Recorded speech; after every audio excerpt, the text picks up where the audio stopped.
My hopes for Israel are that Israelis, Jews living in the land of Israel, themselves should become literate about the significance of that country, of that piece of real estate, of the holiness of it, and where it comes from.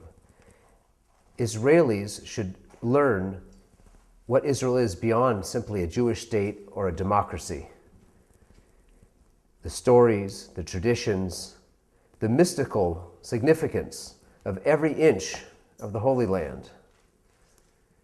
Only through that level of literacy will we be able to build the kind of unity among Jews living in Israel and Jews living in Israel and in the diaspora, if we can understand that if the land of Israel is the unifying factor of Jewish history right now, then we all have to be on the same page, at least about the minimal understanding of what its holiness is all about.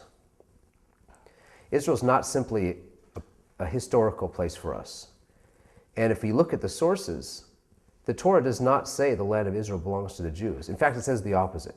It says specifically, every 7 years, you farmers, Jewish farmers in the land of Israel have to stop planting. You know why?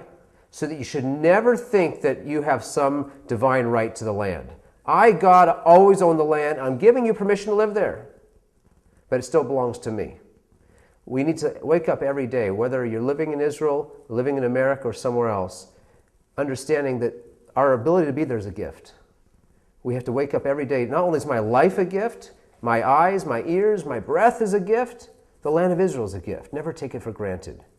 And understand that the promises made in the Torah and the Tanakh to our forefathers and foremothers about the land of Israel are not unconditional promises. They're promises that we'll get to live in the land if we live a holy life.